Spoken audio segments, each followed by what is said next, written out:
so that'd be Kick awful. off with two practicalities I'm that on you sound. might already be very familiar with. There's a hashtag up there. You want to tweet about that, about this seminar. That's the hashtag to use for the Tales overall event. And here is our own hashtag. Build your own brand, Tales of the Cocktail. If you want to use that, feel free to do that with your tweets and all that. Let's dive in. Let's dive in. Congratulations, first and foremost. We have assumed that, given the description of the seminar, which is about entrepreneurialism, about brands and so forth, that all of you have great ideas, have great products perhaps already, or have the desire to launch a business or to launch into market with something that you are passionate about, and that you are bursting of ambition. Same goes for us, the five of us here up front. 5 entrepreneurs who've gone through that journey, who have launched into market with brands that have now become pretty successful. But we also know that every beginning or every growth, every next step is difficult. And that you ask yourself the question very often, now what, right? I've got this idea, I've got this product, I might already have a logo, I've got some distribution somewhere, now what? How do I grow? And how do I conquer the markets that I'm interested in? What are the next steps? And that is how we've designed this seminar. Welcome to the quick guide to building your own brand. Now, what this is not is a very practical seminar in terms of telling you how to go about distribution, telling you how to design your logo, or how to hire staff or anything like that. This is a seminar that is very much about learning from those who've gone before you. Most notably, learning from the 4 people that sit next to me here. I'll introduce them to you. Daniel Singer, Chief Executive Optimist of Filthy Food, a brand ran out of Miami. Simon Ford, co-founder of the 86 Company. Then we have Missy Koefod, CEO of 1821 Bitters. And we have Melanie Asher, CEO and founder of Machu Pisco. 4 brilliant entrepreneurs and brand builders. My name is Jasper Nelissen. I run a consulting business out of Miami focused on brand strategy and brand transformation. And I teach at the University of Miami, brand strategy development as well. My task today is to guide you through this seminar, to provide, if you will, a little bit of the mortar between the brilliant bricks that are there to build the wall that we're building today. So let's ask ourselves a question first to start us off with, and to give you some context to the 4 stories that you will hear later on. And that question is, who cares about brands anyways, right? My product sells itself, it's beautiful, it tastes well, it pours like nothing else before, and I've got distribution anyways, right? Who cares about brands anyways? Now, a lot of people do. And the interesting thing is that more and more and more people do. A few years ago, a few decades ago, brands were beholden to products and companies and services, if you will. Nowadays, everything is a brand, from your personal brand that you have as an individual, to famous people, to cities, to events. Every single thing that you have out there claims to be a brand, and that makes the marketplace incredibly crowded. It makes it incredibly difficult to stand out and carve out your own position, if you will.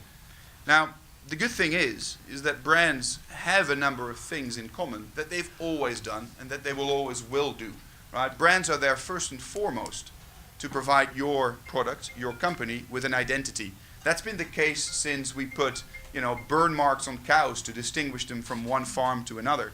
And interestingly, a brand, by the way, the literal Dutch translation, where I'm from, is fire. So I don't know if there's a connection there with the burn mark. I don't know. Might be. Having said that, identity is at the core of what a brand is. And you got to think about identity deeply. The second thing that brands have always done and continue to do is to provide you with legitimacy. You have a legitimate reason to be there, to be on the shelf, to be on or off premise, because your brand stands for something and it provides you with the legitimacy to build your company forward. And lastly, perhaps most importantly, brands have always been kind of this hallmark of quality. If something had a recognizable brand, people would think, you know what, I can trust that brand. I can trust the product that's inside the tin or inside the box or that I take off the shelf in the supermarket. Now herein lies also the difficulty with brands these days, because quality has become abundant. There's quality everywhere. Every product needs to be tested. There's rules and regulations around what you can and what you can't do. And unlike about 80 years ago, not every product will kill you on consuming it, right? In fact, no products at all would do that in this day and age. So what we're having now in that convoluted, that very busy brand landscape is a lack of meaningful differentiation. Yeah, differentiation on quality, on product characteristics, but the question is that enough to be able to carve out your position in market and to do business? The solution, and this is something all four of the entrepreneurs next to me will talk about, is to go beyond the rationale, to go beyond quality and go beyond product characteristics and enter the world of and. Hold on, emotion. Jasper, sorry, mate. Do you guys want to come in? Come find a seat. Honestly, thank you, but come on in. It's all right. Yeah, come find a seat. It's a long seminar. That's all right. There's seats plenty. There's loads over here. Thank you.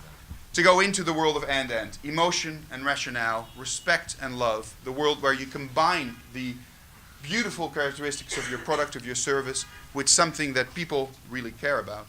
Now, there are many brands out there that have done that in a really good way, in a way that has resounded with us. And if I ask people, my students or my clients, which brands do you admire, it's usually the same kind of brands that come up, right? The Nikes and the Apples of the world, Harley Davidson, and so forth. So there's a couple of elements that these brands have in common, a couple of elements that the brands that we're going to be talking about today have really honed in on and focused on as well. And these are these elements. First and foremost, great brands have a very tight set and well-defined set of values and beliefs.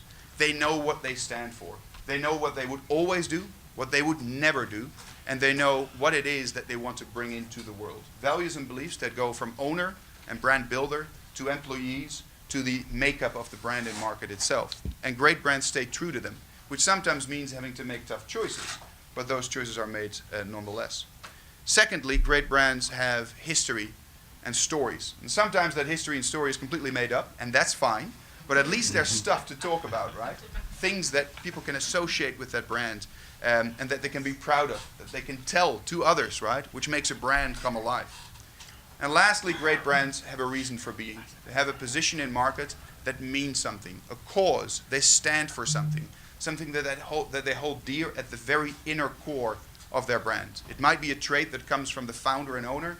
It might be something that has to do with society or the situation in which the brand lives, but a reason for being is certainly out there. Now, great brands do more than just this. This is paper talk, right? This is making up stuff. What they do is bring those stories, those beliefs, that reason for being into market in a very clear way. Great brands are unambiguous. They are neither here nor there. They're at one place and one place only. Not black, either black or white, not gray. Great brands choose to be something, and they communicate that something to people in a very one-dimensional and direct way. They're relatable. Great brands have elements in them that people can touch, that they can do things with, that they can relate to, if you will. Those stories, those beliefs, but also the usage of great brands or the product and the kind of way that goes beyond just being a brand on a tin or a bottle. And lastly, great brands are ownable. Great brands dare to give up a little bit of themselves to others so that we as consumers or customers can take a piece of that brand and make it part of our narrative, of our lives, that we own the brand literally and do something with it. It's a brave thing to do for brand owners because you kind of protect your brand, right? It's mine, I've done it, I've designed it, I've trademarked it. But giving up that brand to others to make their own is key to live in perpetuity. Now, all of this is nice, but it needs to be based on connections and needs to be based on not only what you want as a brand owner, but also what people in the world care about. It's a great graph from Harvard Business Review that shows how brands kind of go on a journey, right? It's called the journey to love. And brands start with unknown, nobody's heard of it, to known, yeah, I've heard of it, but I don't have an opinion, and all the way towards this area of known for something good or different. People start to make differentiating choices about brands. I've liked it, I've used it, I would recommend it. I used it, I didn't like it at all, it didn't taste good, I won't recommend it. There's things around brands that people start to identify with. That is the area where deep competition takes place. It's the area of ER words, right? Mine is better, cheaper, faster, or anything like that. Great brands go beyond that, and great brands touch on what people really care about. Great brands touch on what you find important in your life and connect with that so that those stories, that history, those values and beliefs become part of something that you care about deeply. And that, in the end, is the key to the holy grail of branding, which is instilling loyalty. Having a fan base, a base of users, a base of people that love you for who you are, that love you as a brand, to have in their lives. Loyalty that's enduring, loyalty that leads to talking to others about your brand, to spreading the love, if you will. And loyalty is where the theory stops and where the practice begins. This context will set the stage for the 4 speakers next to me. And they're going to pick on parts of that story, of that journey, to go from thinking about a brand and a product in the first place all the way to putting it in market and making sure that that holistic view of the brand, the stories, the beliefs, the history, comes to life with consumers. 4 chapters we have for you today. Starting with the first one, who are you and where are you going? Fundamental question in starting up a business or starting a brand, and Daniel will talk to that. Secondly, we'll talk about that element of knowing what people care about, uncovering what people really care about. Missy will talk to that from the experience of her brand and how she built it. And then thirdly, we'll talk about how you cultivate loyalty in market by finding the moments that really matter. And Simon will talk to that. And then lastly, we're looking at the picture as a whole, aligning the inside of a company with the outside world, the promise and the delivery of a brand. And that's where Melanie comes in. So without further ado, let's go into the first chapter. Filthy Daniel Singer. Thank you. Yeah, before I start, do you want to talk about the cocktail that everyone enjoyed? So you guys are having the Pisco Punch. How good is it? Yeah. It's made with our Machu Pisco, and we did a little collaborative effort with Missy's syrups, and which she'll explain about, and Dan's cherry. And I don't know if you guys are familiar with the Pisco Punch, but it was invented in San Francisco during the gold rush by a Scottish man, and I call it the first international cocktail because the world descended on San Francisco during this epic era. So, cheers. So the cocktail has 2 ounces of the Machu Pisco. It's got a ½ ounce of lime juice and a ½ ounce of pineapple. Plus I have a ½ ounce of our 1821 Tiki Thai syrup, which is a charred grilled pineapple, Thai basil, Thai chili syrup, 10 drops of our Japanese chili and lime bitters, and then to garnish one of Daniel's filthy cherries. So I hope you guys enjoy that, and you'll get another cocktail shortly. Okay, hello everybody. My name is Daniel Singer, and some people call me Filthy Daniel.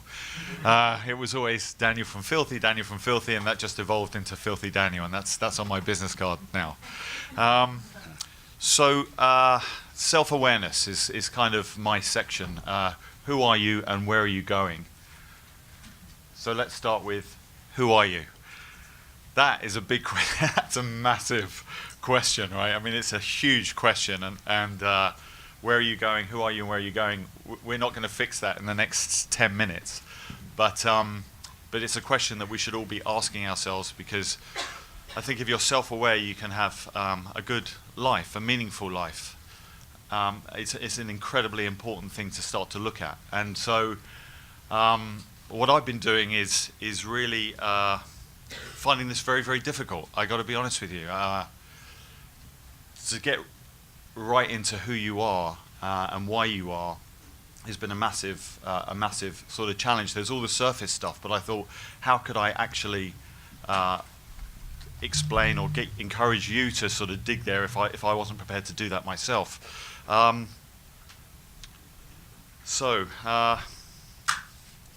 In Shakespeare's Hamlet, I used to be a member of the Royal Shakespeare Company a long time ago, and in Shakespeare's Hamlet, Polonius is saying goodbye to his son, who he thinks he'll never see again. And he chooses to give him this piece of advice. He says, "This above all, to thine own self be true." Just be true to yourself. They say if you work on your job, you might make a living. If you work on yourself, you might make a fortune. And I believe that. So here's me. I held the mirror up for a little bit, and I'm a husband. That's what I am. I met my wife 18 years ago when I was a student. I had nothing. I was eating baked beans out of a tin, and she moved in with me a week after our first kiss, and she taught me how to love, and she taught me how to be grateful. I'm a dad. And nothing I'm ever going to do, ever, is going to define me more than that. And you think having such responsibilities would make a person more cautious, more risk-averse. But for me, it's been the complete opposite.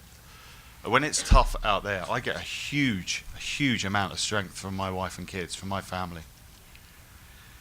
I am a protector, 100%. I protect my business in the same way I would one of my children. I'm a good listener.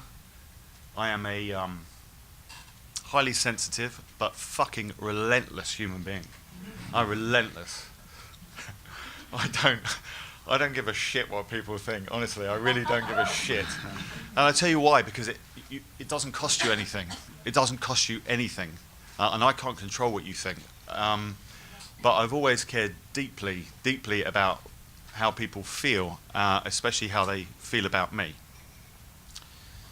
I lead and I define the culture at Filthy Food. That's what I do. I lead and I define the culture. So what do?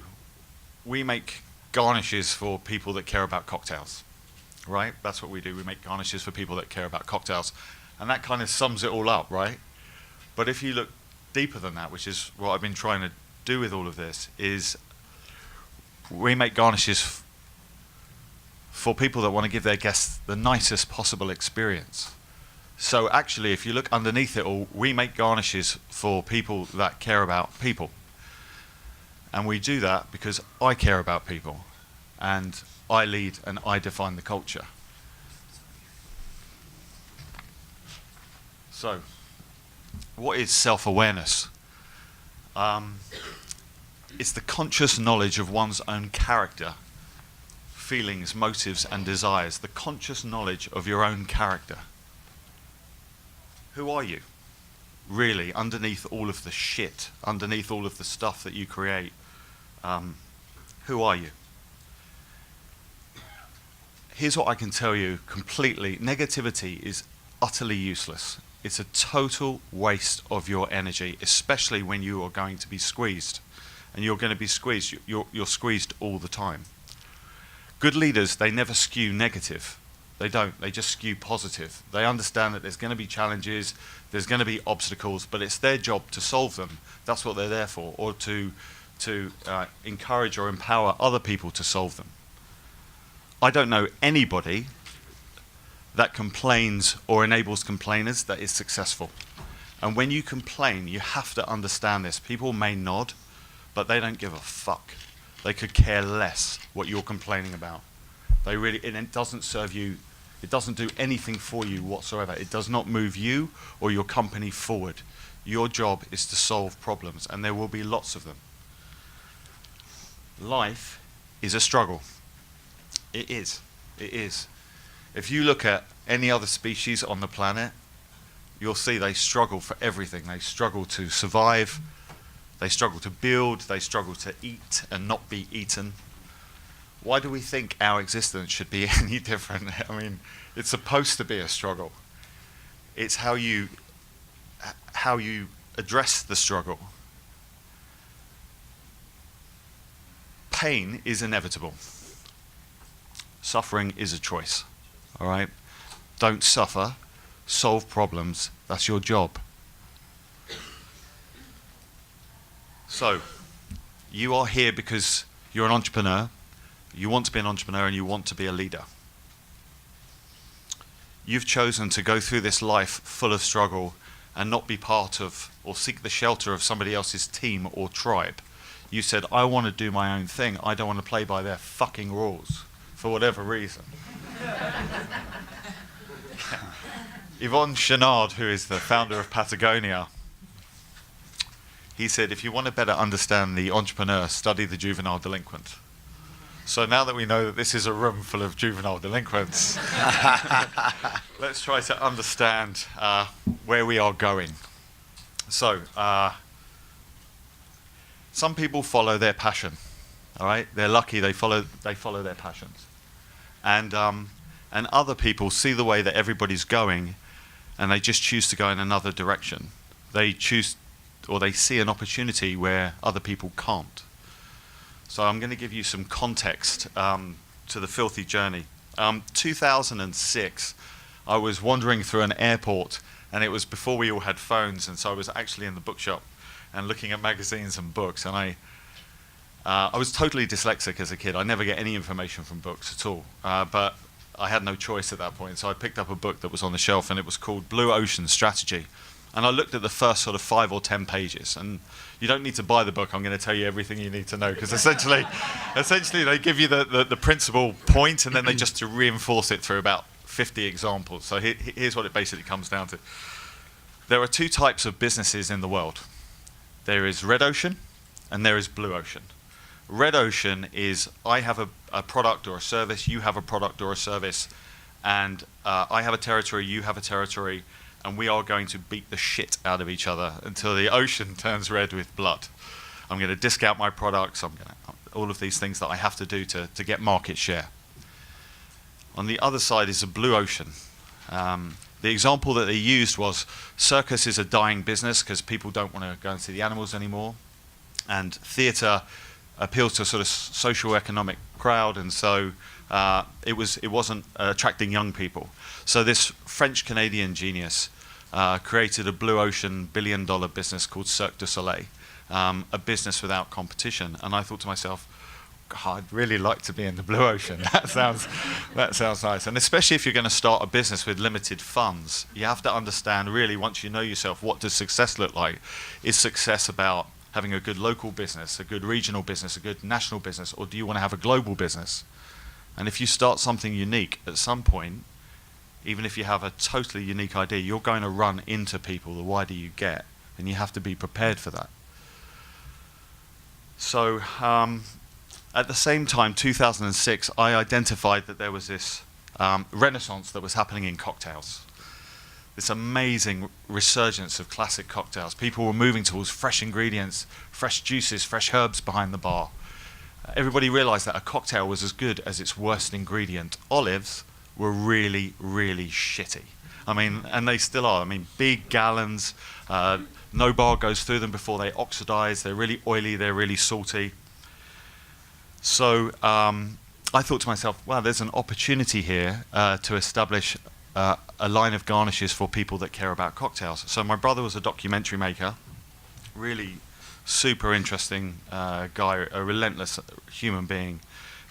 He was making a documentary in Iraq with special forces. So literally one guy would go in the front, one guy would go left, one guy would go right. Mark would come in with a camera and a sidearm, and 2 guys and a guy outside. And Abu Ghraib happened at the time, so civilians were taking pictures of the military in compromising situations, and so they pulled all the civilians out. So he came down to Florida, and I pitched him the idea for Filthy, and he said, how long do you think it's going to take to look at olives? I couldn't understand why people liked olive oil, but they didn't like olives. So I said, let's go and explore olives. So I said, I think it might take 3 months. So just so you understand, it's not like we walked around the olive bar at Whole Foods and we're like, oh, that one looks good, let's do that and put a label on it, right? That never happened. There are 700 varieties of cultivatable olives. So he and I spent the next 2 years looking at nearly 200 varieties of cultivatable olives. And so you understand it, all olives are beautiful, right? There are olives that hang on the mountains of Cyprus that taste like fiery peppers and they have leaves like leather. But what happens is they get put in these big vats of lye, caustic soda, and it draws all the glucoside out, and it thickens the skin of the fruit, and it shuts down all the pores, and it pulls all the joy out of it, and you don't get any of the nuttiness and the woodiness.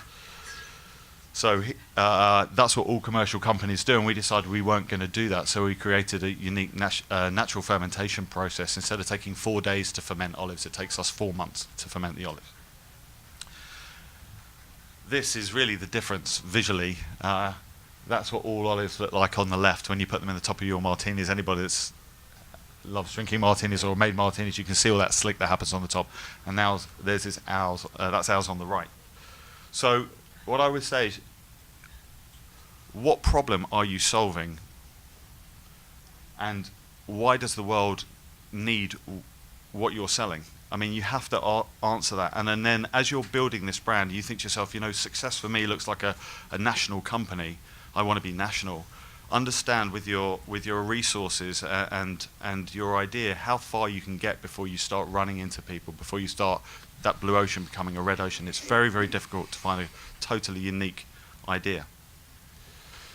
So, just to clarify, I'm the handsome bugger on the left, and that's my brother Mark on the right. So everyone says, why are you guys called filthy, in the food business? Why is it called filthy food? So in England, it's always pissing down, just to confirm the rumour. It's always raining. So if you're outside as kids, you're just out there getting covered in mud, and we were always caked in it. And my mum was like, look at you, you're bloody filthy, you're bloody filthy. That is the way we look at life, always. Don't dip your toe in, don't get a little bit dirty, get filthy in everything you do, because that is where the joy is. Commit fully to the moment, commit fully to the experience. You are the founder of your company. That means you are in everything that you do. So, know who you are, be really clear about what you care about, never ever, ever compromise that, and then lead. Lead. Thank you very much.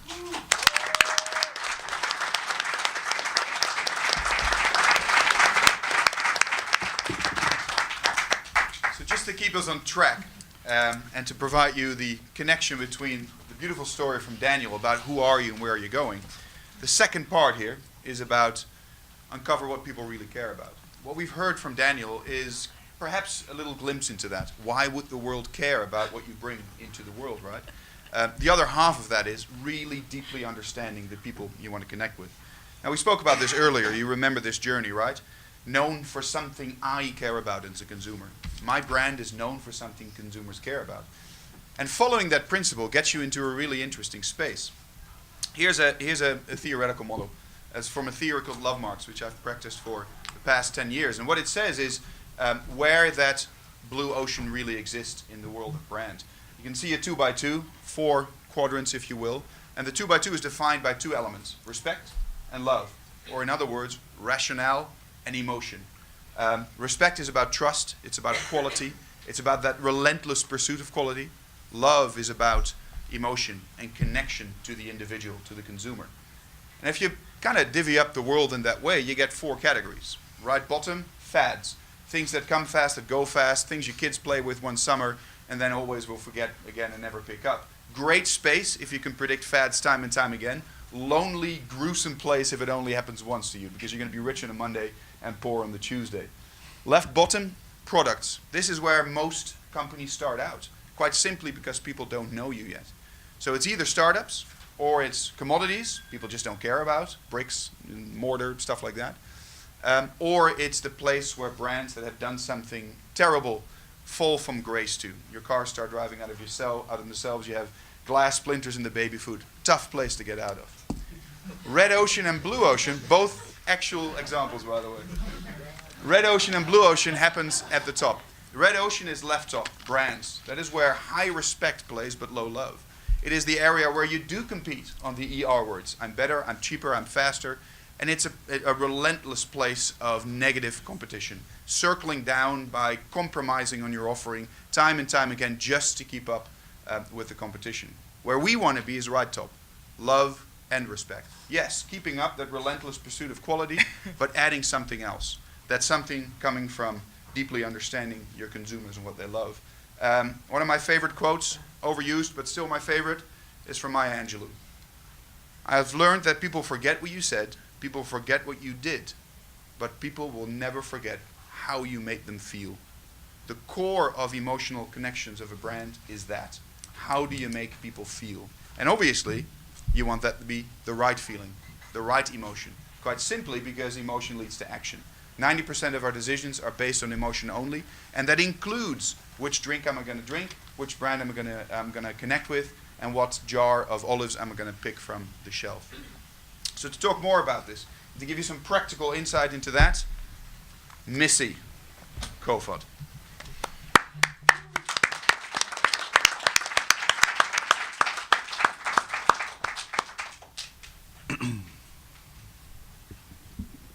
Hey guys, I am Missy Koefod. I am the CEO of 1821 Bitters. And I'm going to guide you through a brief discussion on building a brand through connecting with your customer. I think the first thing that all of us needs to ask ourselves, which is what we asked ourselves when we started the company, is what do we do? I mean, on the surface, we make cocktail bitters, cocktail mixers, ginger beer, but there are plenty of other brands out there. There's plenty of noise. So with all of that in mind, what do we really do? Who are we? What do we stand for? Why us? So your core values, who you are, this is what's really going to set you apart. And those questions are not easy questions for you to answer, but they're vital in the formation of your company. Think about companies like Apple. So Apple have these customers that are passionately enthusiastic. And I don't know about y'all, but I don't get really crazy excited about computers. I guess some people do, but it's just not a thing that I'm like really super excited about. But Apple's values get people excited. They have values like innovation, passion, and that's why people are so enthusiastic and so evangelical about that brand. So Steve Jobs said, to me, marketing is about values. This is a very complicated world. It's a very noisy world, and we're not going to get the chance to get people to remember much about us. No company is. So we have to be really clear on what we want them to know about us. He said what we're about isn't making boxes for people to get their job done. Apple is about something more than that. Apple is at its core values. It's that we believe that people with passion can change the world for the better. So for them, it's not about computers, it's about something more. So how do you figure out your values and your beliefs as a brand? First, you have to figure out your space. You have to figure out what your customer wants. And that may sound really cliche, but like Daniel said, what problem are you trying to solve? Are you trying to fill a gap with an underrepresented agave spirit or flavor profile? Is there a lack of quality mixing glasses on the market? It's a really personalized question. And for us, we thought there's tons of really excellent spirits on the market. So what do people want when they're mixing them? What does the customer want? Well, we're customers. We're drinkers. We're bartenders. We're bar owners. So for us, we thought, what are we looking for? And the answer was, as a drinker, as a consumer, we want excellent flavor. We want excellent quality. And we want really well-crafted cocktails. As a bartender, we want something that's easy to use, that our customers that are going to enjoy, but that we can also make our own. Because the brand needs to be ownable to the consumer. As bar owners, we want reasonable costs and quality and consistency in the product because we really want our customers to be happy. So your brand's going to have to meet all of your customers' demands. So the key is know your customer. Thank you. Who's the user at every stage? And in our industry, that's really, really varied and very complicated. It can be the at-home drinker. It can be the liquor store owner, the bartender, the bar owner, the distributor. So you really need to know your audience and uncover what they care about. What do they value? This is quite a lot for a brand to hit. So we distilled all of our customer needs from flavor to cost to ease of use down to one key value that we as a company are all dedicated to. This is one key value that dictates our actions and drives everything that we do. And this all boils down for us to hospitality. This is our brand value and this is our brand promise. By focusing on this one thing that drives us, this one thing that we truly believe in and that we believe represents our value proposition as a brand, and the thing that we feel our customers share as a core value, although perhaps on different levels, we're able to make a real connection with our customers. So, from our craftiest customer, bartender or drinker enjoying an expertly crafted cocktail, to the tailgater or the bartender at the sports bar who wants to make a Moscow Mule for their customer, there's one unifying element and there's one unifying value. And across the board for us, that's been hospitality. By focusing on this, we're able to make a real connection with our customers, And when your values align with your customers' values, you're going to be able to slice through all the noise in the industry and all of the clutter and become meaningful to your customers. So we live in a world with really, really limited resources. And we believe that if a customer's going to spend their limited and valuable time in a bar or spend their money on a cocktail, that they deserve the best experience possible. And we're really devoted to doing everything and crafting a product that helps to provide that experience. That, to us, is hospitality. And as our value and brand promise, it's something that we refuse to compromise on. To us, as long as that's our core driver, we're staying true to our values. And in turn, providing our customers an every level value. This has created interest in a company, and this is what creates loyalty to a brand. So as a brand owner, identifying your values and communicating your values that hopefully align with your customers' values are going to be your key to connecting with your consumer. Now, this isn't going to stop at brand formation.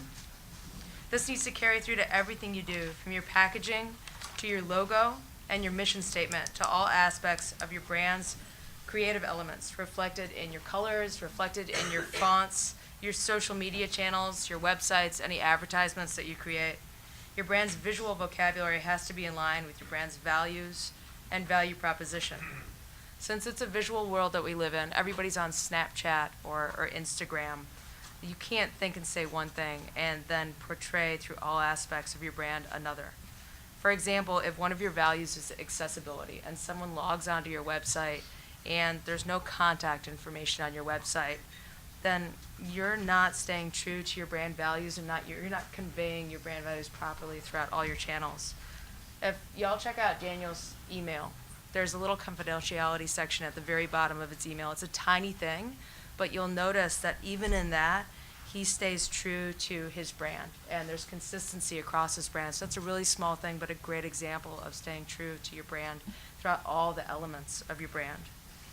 Also, as a small brand, you have to remember that you are your brand. You're going to be a reflection and representative of your brand, and people can smell inauthenticity into you. So when you're sitting around and you're determining what your brand values are, make sure that it actually rings true to you, and you're not just putting out words that you think are going to ring true with the consumer. It has to be something that you feel is true at your core, because you're going to need to live this every single day that you own and operate this brand. I'm going to pick on Daniel again because he's a great example of this. I mean, I don't know if any of y'all know him, but the guy really, really, truly is filthy. Anyone that knows him and spends any time with him recognizes this. Just give him 2 drinks and you'll figure that out really quickly. But he really, really believes, and he really lives the values of his brand, so it's a great example. Everyone else involved in his brand also is a great example of his brand values. My team's right back there. Hi. They met one of Daniel's new members a few days ago. They met Rebecca, actually. Rebecca's right at the front here. Right here. Raise your hand, Rebecca. They were talking about you the other day. I've never met Rebecca before, but from what other people told me about who she is, this girl's filthy right there. She really embodies the brand, and that's something that you need to keep in mind as well. Hopefully, y'all are going to grow, and y'all are going to hire, and as you build your team, you really need to have people that are your brand, embody your values and your brand values. So that's essential. If you have somebody out there that doesn't embody your brand values, the damage it can do is exponential, and that's a whole different discussion, but you don't want to have to deal with that, speaking not from experience. Also, periodically, as your company grows, revisit your brand. Make sure you're still delivering on what you stand for. Remember, this is your brand, and it's a reflection of your values, which is the core of your brand, the base on which your brand is built. So stay consistent and stay true to your values. And remember, I don't know if you guys are all trying to start consumer brands or bars or services, but this doesn't just apply to consumer goods. This also applies to brands, bars, services. So everything is a brand these days. I mean, your bar is a brand. Your brand is a brand. So keep that in mind no matter what you're trying to create. And also, just as an aside, when you're working on this, you guys are going to be super stressed out. and you're going to lose a ton of sleep. And I'm actually 19. This is what this does to you. So people come up to you and they're like, why are you so stressed out? This is just cocktails. Don't listen to them. It's not just cocktails. What you're doing is really important. So bars and bartenders, not just craft bars, all bars, they're a really storied part of our history. These are places of community, of gathering. These are places that revolutions have been born. Bartenders are our friends. Bartenders are our therapists. So this is really, really important. So when you're stressed out and naysayers are getting you down, just remember that what you're doing is really important and what you're doing is really valuable. And hopefully one of these days we'll be able to all experience all of y'all's brands of hospitality. So thank you very much. If you guys have any questions, feel free to reach out.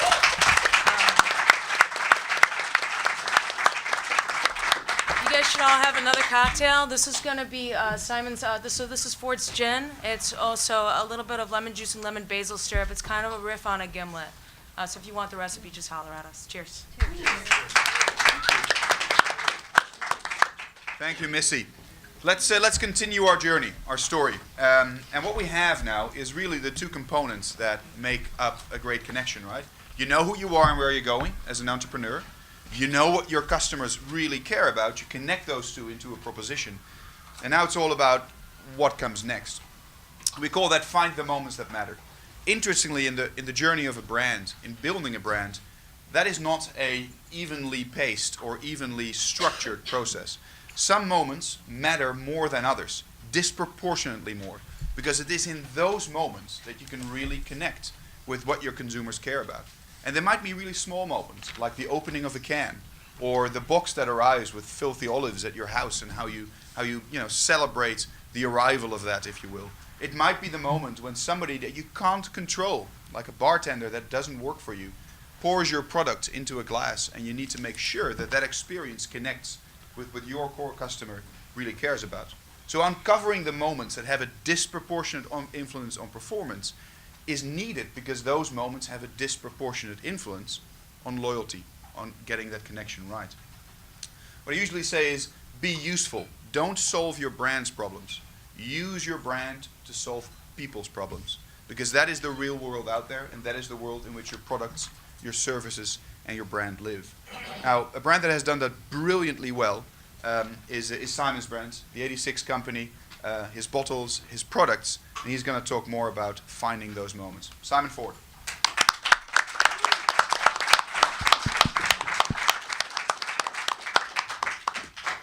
Morning. I just want to say something about Dan's speech too, and pick on you as well. Oh. He's an Englishman telling you not to complain. Yeah. It just stuck with me, and I couldn't get that out of my head.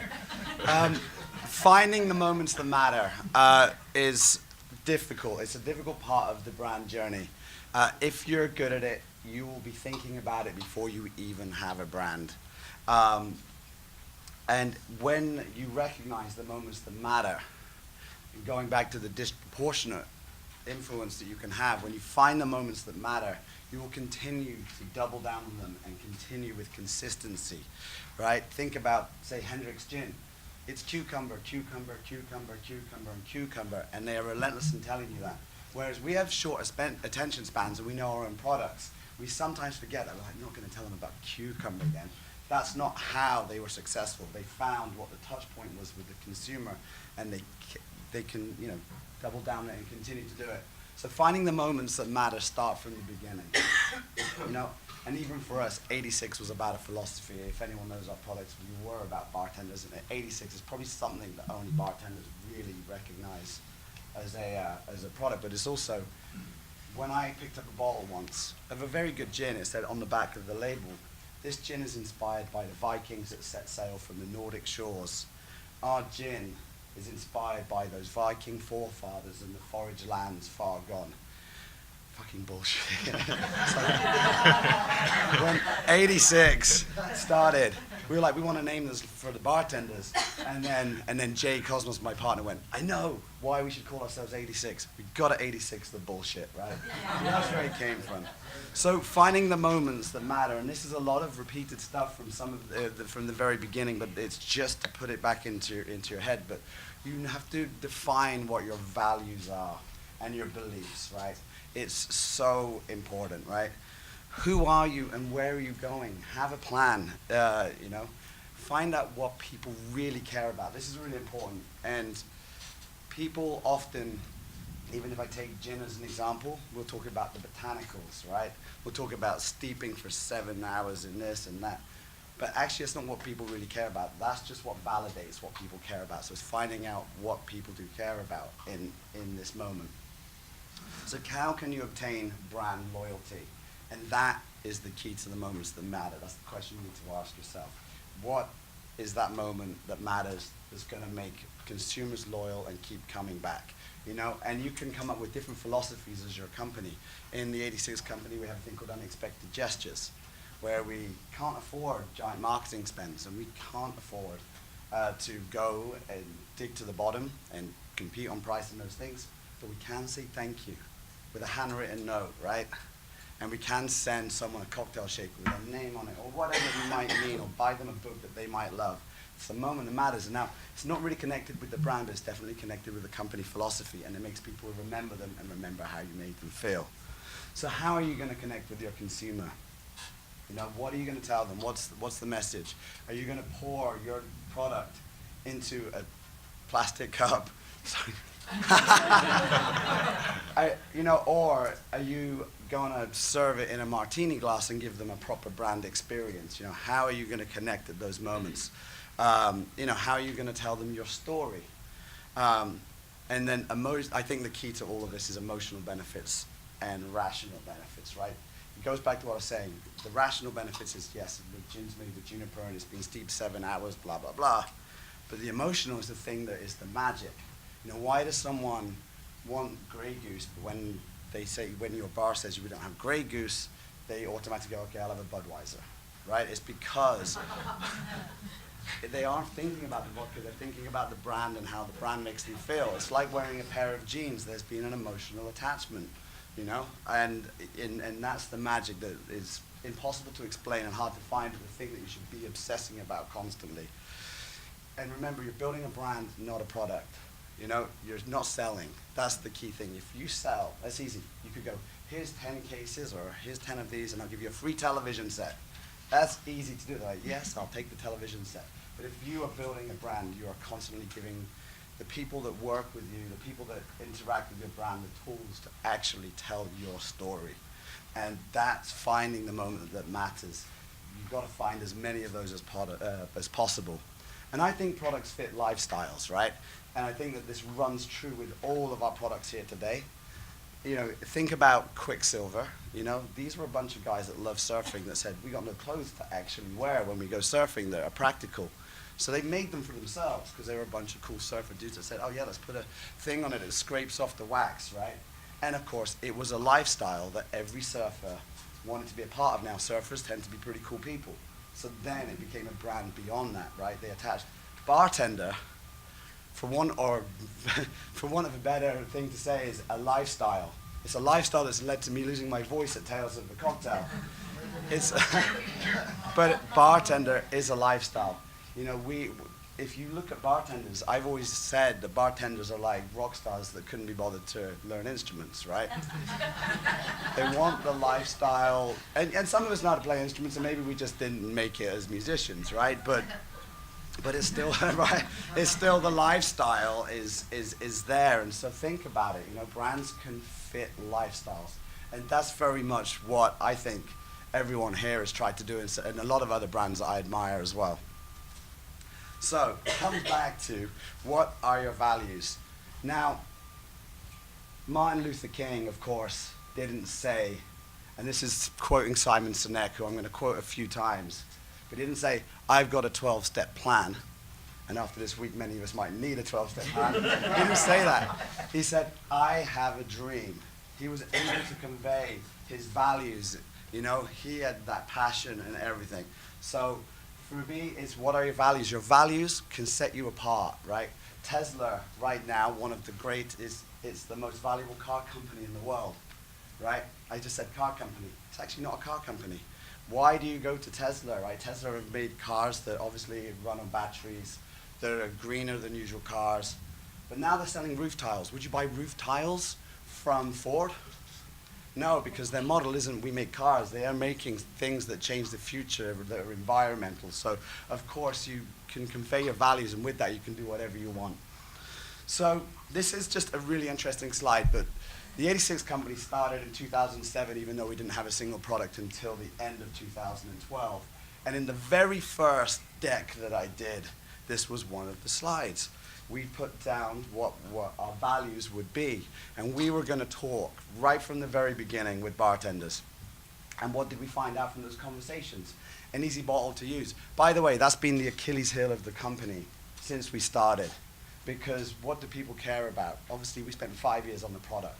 But the bottle was what people cared about. But the reason I don't mind that people talk about the bottle over the product at this stage is because we still have the opportunity to tell you about our product. And what the bottle conveyed was our values, that we want to be a bartender lifestyle brand and that we will listen to the bartender. And that bottle communicates it really well. Whether you love it or hate it, you can see that there was thought given and put into it. And of course, we didn't consider what was in a glass to be, people often go, this is the end product. But we are only half of the story of the art of making a cocktail. So we wanted to believe that what is in the glass that you serve as a bartender, for those of you who are bartenders, that's the end product. So we were thinking in those ways. Shit. and it's really interesting because these values that started our company can change and you can pivot with time. You know, we had a very interesting moment. You know, these values drove our proposition of what we do. And this is what it drove, the values of working with some of the best distillers and distilleries in the world to make drinks, spirits for bartenders to mix with. That's what that value ended up becoming. We had, in our history, a batch of gin that had a quality control issue. And we never, in our values, put the quality of our products is the most important thing. That's what our company believes now. The quality of our products is the most important thing. We bought a triple filter system, all these different things, right? It doesn't matter, they're all boring stuff to know, so that it never happens again and so that the product quality is the most important. And you know what it did? It changed everyone in the company's feeling. If you ever heard of the company Alcor, it was quite funny, but they brought in a new CEO. And they were like, we just want to be the biggest, the best, right? That was their mission statement. And then he came on and realized that people were dying in the factories and people were getting injuries. And he just said, the value of this company now is this is going to be the safest place to work in America. And they achieved that. Everyone working for that company had pride that they felt looked after as a company, and then started sharing not only the things that were wrong with the way they did things and to make things safer. They shared their ideas because now it created a culture of listening, and the company went on to be massively successful, like the biggest in the world. So the art of listening is a pain in the ass, but it's really important. It's a moment that matters. I remember a guy walking into my bar with a bottle, actually 7 or 8 bottles of elderflower liqueurs. And he wanted my opinion. And he wanted everyone's opinion. For about 2 years he was doing that. By the time he launched Saint Germain, everybody knew it, and everyone had been a part of the process, and everyone felt attached to it, right? You know, it was quite magical. He doesn't even have a brand, yet he's found moments that matter. With the bottle, to be honest, it was by accident. I didn't think we would ever be able to afford our own bottle, but I said to everyone, what's your favorite bottle, to as many bartenders that I knew? And people wanted to tell me. And more than that, they wanted to tell me the ones they hated, but of course there was no answer. This is my favorite neck, this is my favorite middle, this is my favorite light base. Oh, fuck, we're gonna have to design a bottle. And then, you know, learning to listen in these moments that matter is important, right? As business owners, you have to be able to translate. If you listen to everyone's opinion, you're fucked. You'll never end up anywhere. So learning how to translate, but we ended up making a few mistakes, but this is how many we tried. We gave it to bartenders to use. there's one that's not up there. I saw a documentary on good grips. I was like, oh, let's make like a good grips thing. That's going to be cool. Of course, it fucked up the bartender's hands when they were practicing with it. And it looked like a mushroom grip from like BMXs when you were younger. It was great. But eventually we got there. Then we had to put measurements on the bottle because we were just trying. Of course, the first bottle came back and the measurements were wrong. So, you know, right, so we had to do another bottle mold. So you might get into trouble. But we eventually ended up with 4 spirits that we launched in 2012, really 2013. And listening worked, you know. The bottle got all of the attention.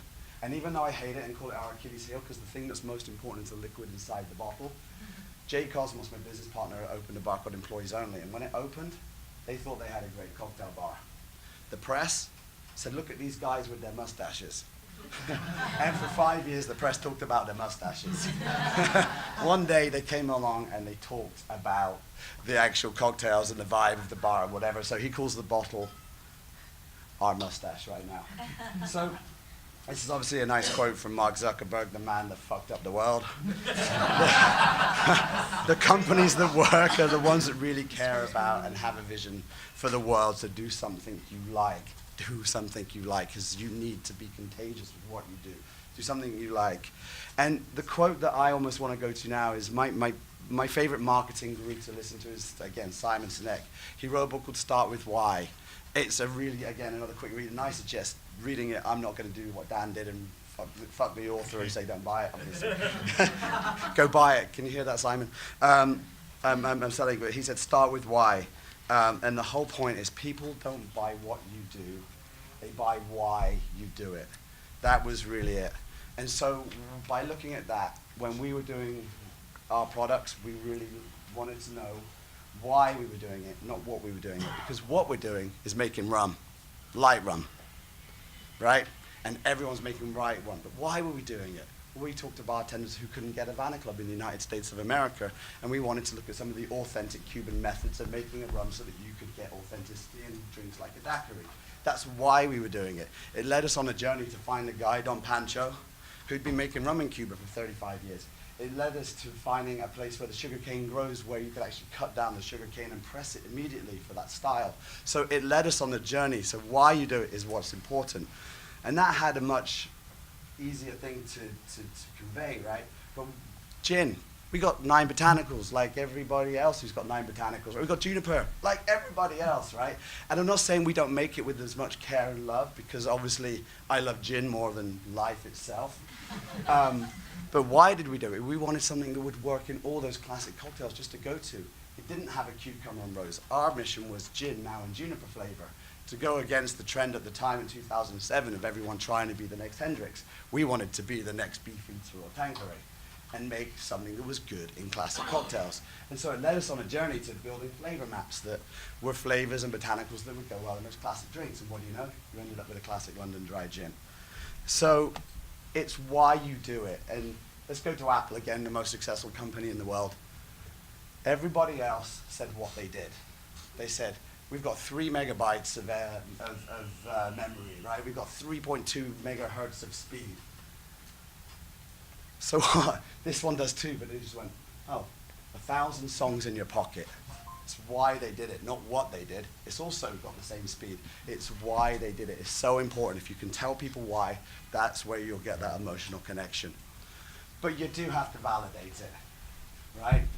Everyone's got awards. Everyone's got stories. If you're going to tell people you make a gin that mixes, well, you've got to tell them, you know, some validations. You've got to give them the real reasons how you got there. But that's just validations. But it's important because people want their decisions that they make, their consuming decisions, validated. And those are the moments that matter, really do. Even that's not why we did it. It just validates your decision as a consumer so you feel good about yourself. I love this, right? Use every opportunity to tell your story. You know, this speaks so much, you know. You're not the only one who loves things that are natural. That speaks to anybody that loves things that are natural right there. But then they tell you exactly what you do, and I'm natural ingredients, earth-friendly, healthy lips. Everything they've done, the validation, why they did it, right? So good. And when I say moments that matter, I wanted to put for us, and I think this is any great company, as much information as humanly possible, even in details. You might not notice it for 5 years of this brand, but one day you might decide to read that, find out who our master distiller is, and that he's 8th generation master distiller. We might look at that one and find out where we buy our botanicals from. I've actually had companies go, I saw that on your bottom, that's where I get my botanicals from now too. And then Joseph Flack, who we buy our botanicals from, loves me. So send me a book to say thank you. So every moment matters. And moments that matter. Be purposeful with everything you do. Everything is an opportunity. Don't just make a bag and stick your logo on it. Stick a bag. There's the emotive thing. I'm going home to make a cocktail. We did this for Whole Foods, right? Going home to make a cocktail. That got all these Instagrams and tweets, you know, like, of course I'm going home to make a cocktail. It's been a shitty day. 50-50 martini. Telling them how to make it. You could have just said forged gin, right? Everything's purposeful. Giving them something, so it doesn't have to be, this is just a tasting map, but it's got the flavor map on it. Don't just do a tasting map, you know? So that's really, just always be purposeful, because that's the moments that matter. And it doesn't even have to be selfless. That's a ticket to our party 3 years ago. It's got nothing to do with our brands, but it's Tales of a Cocktail, and we're all making drinks and batching stuff. Here's your conversion chart. We've got people from all over the world. People still keep it in their back pocket to this day. So being purposeful can be just something that you give to people, and it can go right down to attention to detail. That's the bottom of our bottle. I just like this. Put 86 there, so you know when the bottle's finished. It was still conveying and telling our story right to the very end. And even better, if you hit someone in the head like that, who you want at 86 in your bar, you just say, don't come back until it's gone. So, finding the moments that matter. Thank you.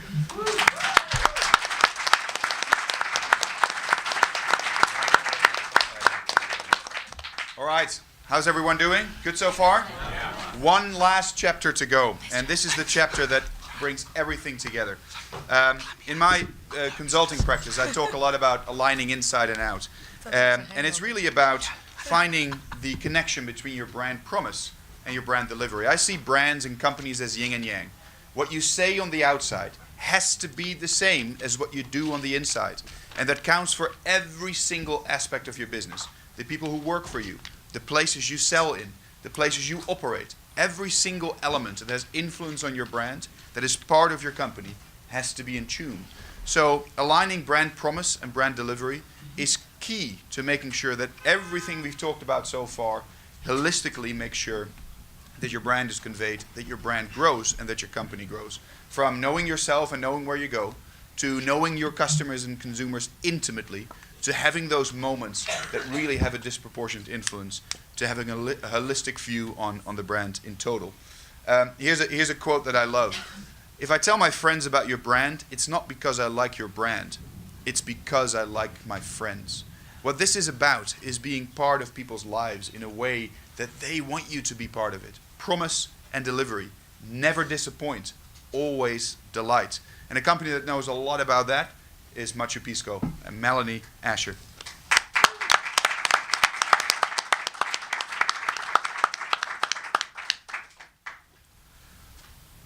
Let me ask you something. Which do you prefer? Doing what you know is right or having fun? For us in Machu Pisco, it's both. When I started my company 13 years ago, my dad said he would be damned if he allowed anybody else invest in me before he did. And with $5,000, he told me, if you do the right thing and don't sell a bottle, you will have succeeded. And that rings true with me every day in terms of what I do with Machu Pisco. This is my sister Lizzie. She's my business partner. I would not be able to have brought my dream to fruition without her. We grew up sharing the same bedroom, and since the age of 12, she heard me every night before I went to sleep. When am I going to have that Pisco company? Like, no joke, guys. At the age of 12, I put Pisco in my ice cream and told my parents that I was going to have a Pisco business. So, like, hey, I'm Peruvian, so there's no drinking age, we start early. My dad's American, mom is Peruvian, and she would send us back to Peru for the holidays to really connect with aunts and uncles and grandmother. So it was on one of those trips that I saw, like, everyone's drinking Pisco sours. Why is there no Pisco in America? So that was like the seed that was born. And you know, fast forward, I created not just one brand, but 3 brands in the first year I started producing Pisco. But my vision was creating the perfect Pisco sour. And when we're talking about brand promise, that's what I wanted to promise to you. Because there is something about a Pisco sour that I am like obsessed about. It gives you a different high.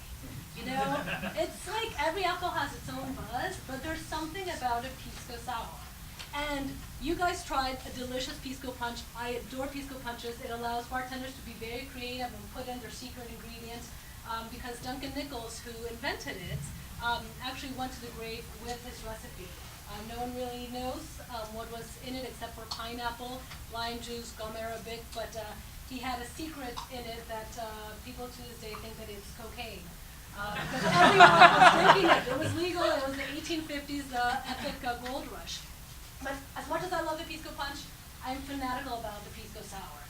Like, it's just you get this lightness of being with it. So what I wanted to do was make an all-natural Pisco where you would get no hangover.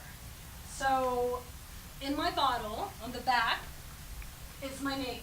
I'm the master distiller, master blender. I carry the boxes, the cases, and for me, I just thought, like, I want people to have like this tremendously joyful experience, but the next day feel good about themselves. So hence our holy llama, all the highs without the lows. So we invite you to come join us in the spiritual journey of, you know, having fun, wholesome fun, and you know, that is our delivery method to you. I make my Piscos in the desert of Peru. Like, we have privileged soil in Peru. We're in the desert, about 5 kilometers from the ocean, and we have like no. It's not like here. Like, can you imagine vineyards in Malibu? It's such like high rents, but we have like right next to the ocean vineyards, and we're at the foothills of the Andes. So there's all this natural irrigation from the Andes. You've got oases next to the vineyards, and we're the only spirit in the world that's distilled to proof. And the grapes are grown in this arid climate where we get a really high sugar content. So we are able, by our denomination of origin, to make an all-natural product. We are not allowed to add sugar. It needs to be distilled to proof. And those are a couple of the many rules that we have in our DOC. But I take it a step further, and I don't add any sulfites. I don't add any yeast, just use a natural yeast on the skins of the grapes. Pisco is distilled from wine, not from grapes, or from wine. And in every bottle of Machu Pisco, there is essentially 12 pounds of grapes per bottle, or you could say 12 bottles of wine per bottle. And Lizzie and I have, my sister, we have split an entire bottle, the two of us, on a Pisco sour journey to prove that you will not get a hangover. So we put you to the test, and it really, it's a great experience. I've got some product up here for you guys to try later. So this, when I went down to Peru, I just like became obsessed and could not just hold myself to the flagship brand. I did my MBA and graduated with a thesis on creating the first global Pisco company, and that's where Machu Pisco was done. So right out of business school, I put in a backpack, went down to Peru, learned how to distill, was in a 3-year incubator program that the government had started. And I was like, I can't just present one Pisco. There's like such a multitude. So I created La Diablada, my Pisco blend, and Musa, the first luxury Pisco in the market. And I thought that this was important because if I was going to present what Pisco was 13 years ago, I mean, you barely ever even saw it on the back bar. So I wanted to show the bartender, hey, you've got such a wide breadth of products of what it is. And you know, throughout, I'm down in Peru from the harvest for 3 months out of the year. And I am very much control freak when it comes to quality control and being there to guarantee this promise to you guys that you will have the best pisco sour with Machu Pisco. These are the women that work with us in the cooperative, and this is a very strong ethos in our business, is supporting women.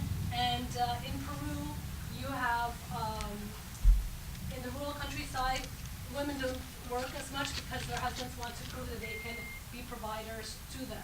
So what we've done, we've encouraged them to come out of the shadows, come pick the grapes with us, 6 hours a day, 3-month period, and it really builds a community for them. And it's 13 years that we're with them, and it really matters to us to connect with the farmers and encourage more women to come work with us. So from grape fields to glass, I am 100% dedicated to the quality. So if I were going to say, like, what are my anchors in terms of my brand, it would be quality.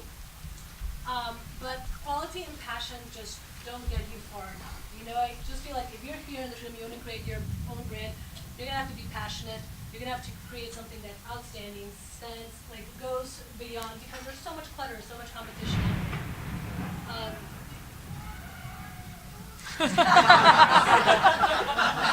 there. God, yeah.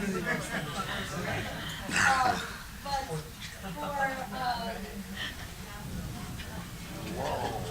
Whoa.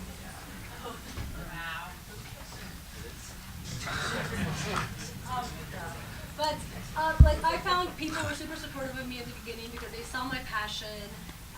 All my purses are big enough to carry my bottles of Pisco.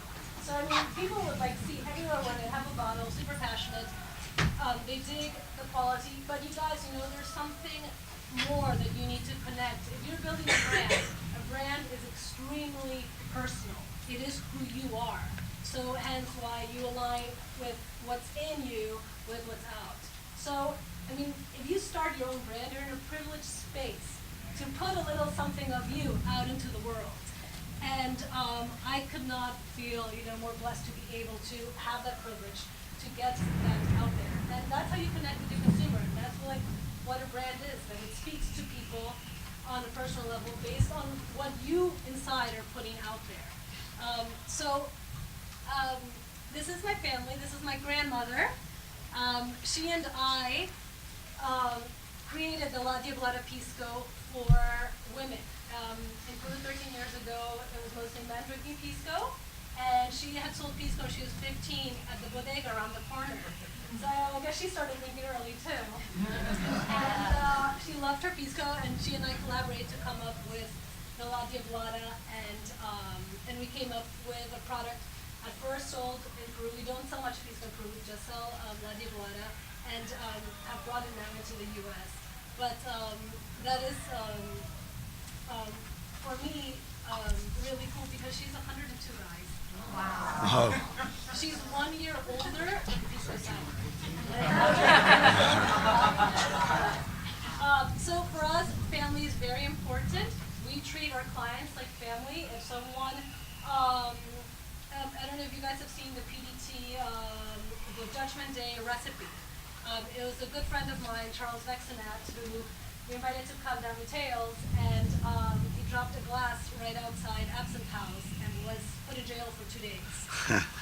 And yeah, not fun. He's French, and it was just not the best at all experience. He actually took it really well in stride and still laughs about it this day. But you know, it was us. We're like, what are we gonna do? Like, we need to get your lawyer. We gotta get you out of here. And he did a recipe in our honor in the PD2 handbook because we feel like you guys are family. We talk to our consumers as they're one of us. So I think that personal touch and the importance that we put behind everyone in our family is involved. My mom is, she is our PR guru, and I say that because she taught us how to meditate when we were little. So she got us into transcendental meditation from Harishi Mahashogi, who taught the Beatles. So we were like crazy, like Lizzie and me were 7 and 9 years old in the room, giggling with our eyes open and looking at everyone meditating. It was not a good plan to take us so young. But what my mom instilled in us was live the moment, love the moment, always be present.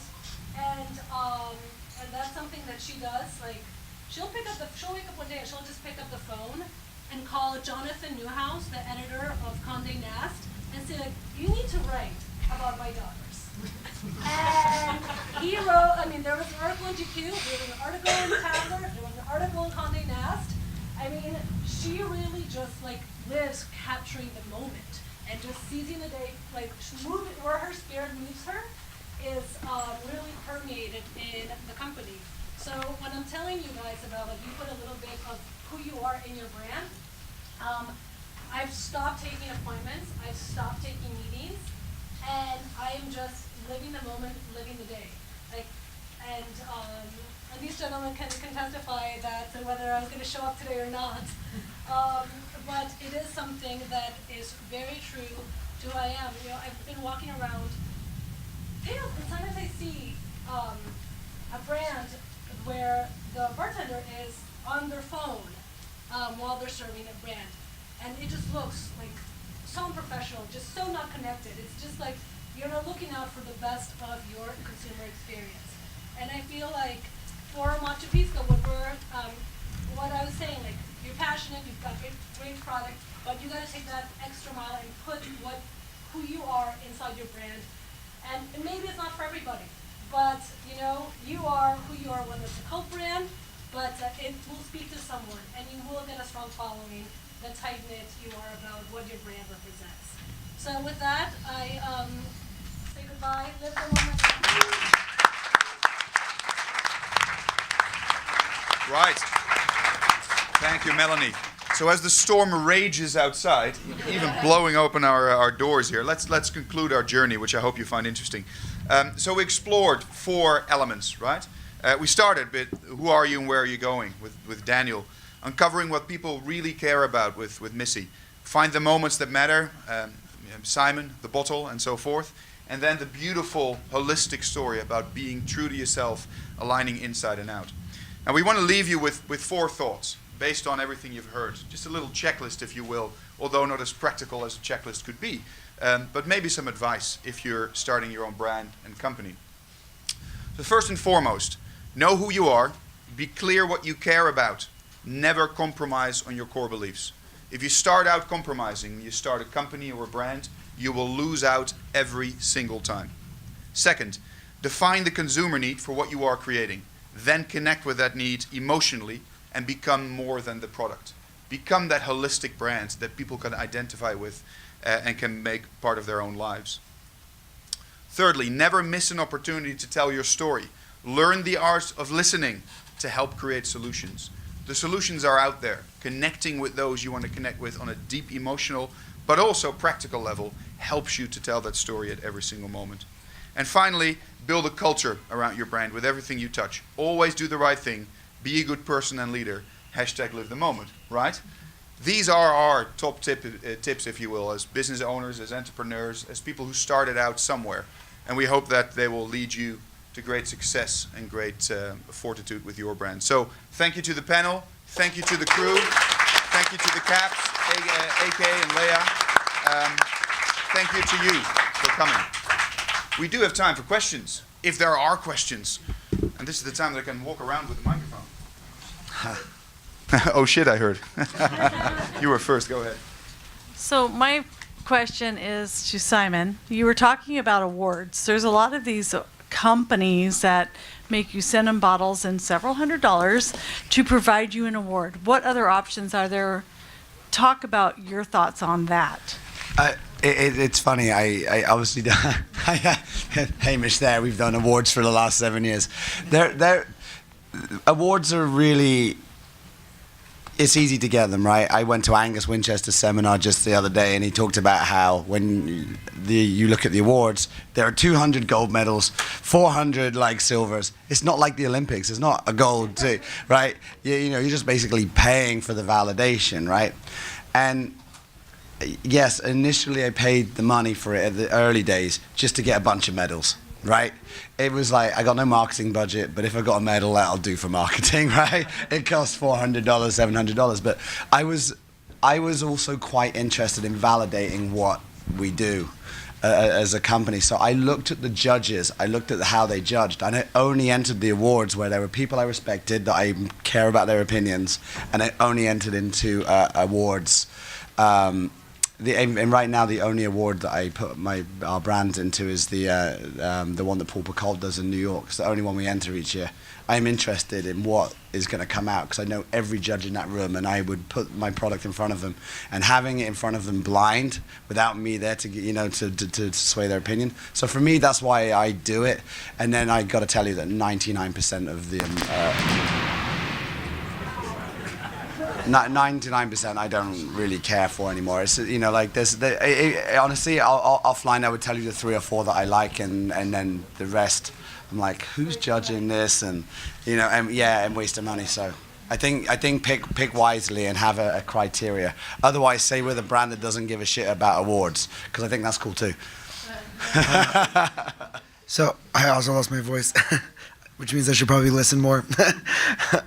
So my question is, for you, Daniel, I guess when you have a brand that is titled, like when you start a brand and you call it Filthy, but you make a clean olive, do you find, I mean, how do you represent that value and where it comes from with the actual product being a little bit different than what the title of your company is? I mean, do you struggle with it at all, or is it?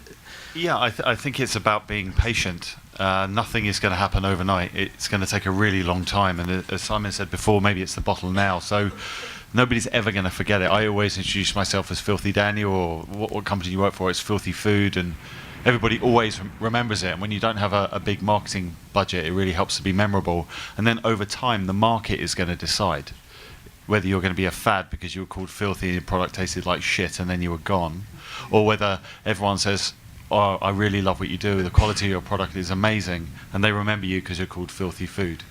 And then I get the opportunity to tell the story about Mark and I and what filthy really means. But initially, it was important that we stood out, and that was a word that meant a lot to us, so we were embroiled in that. So, yeah, thank you for your question. Thank you. Yes, at the front here. Yes, sir. Go ahead. Thank you all so much. I think you guys did a wonderful job, and I learned a ton. Each of you guys mentioned the importance of defining your company's values. And when I'm thinking about taking my business and putting it into practice, I view values as your company culture. So I'm kind of wondering how you guys went about building your company's cultures and what you have to say about that.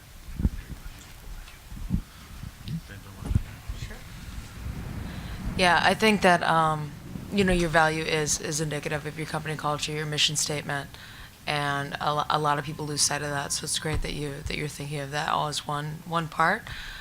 When we went forward and we were building our brand, we just wanted everything to be aligned with the way we felt about our company and our values. So we tried to make sure that every product we made stayed in line with what we were trying to do, stayed in line with our values. Every person that we hired, we wanted to make sure that at their core they were devoted to hospitality.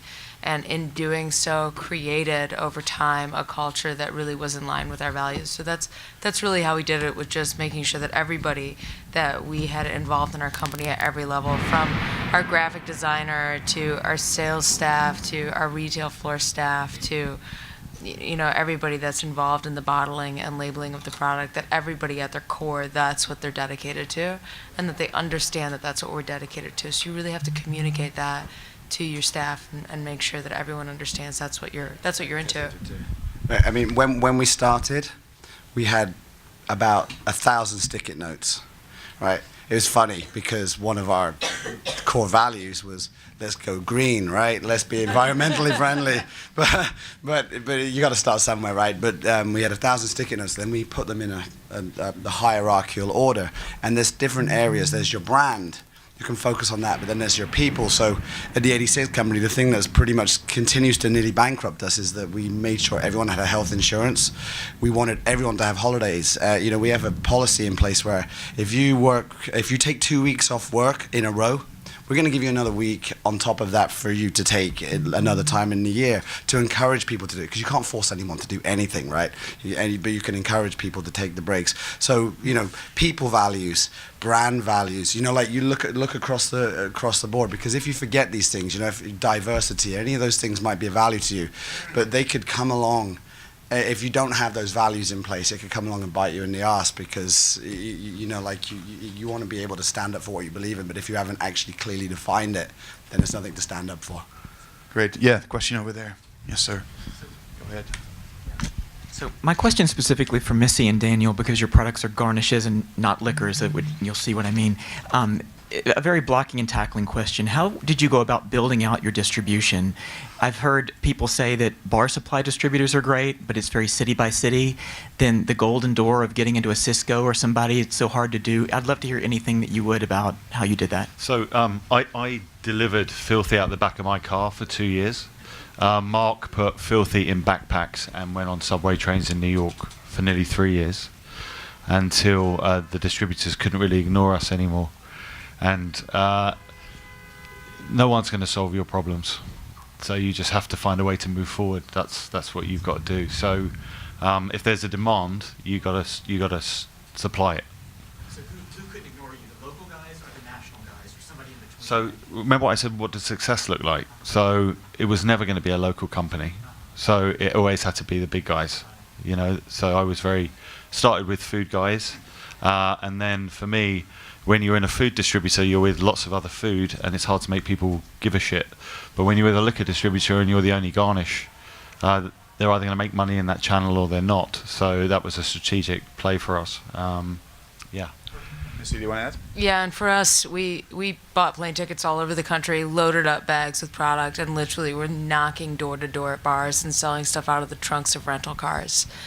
So we did that for a while in the same way till distributors couldn't ignore us. And we also believe that liquor distributors are probably the correct avenue for something that's so adjacent to spirits. So, like Simon said, is the core product what's in the bottle? Is somebody going to drink a glass of gin, or is somebody going to enjoy a Vesper? Someone's probably going to order the Vesper.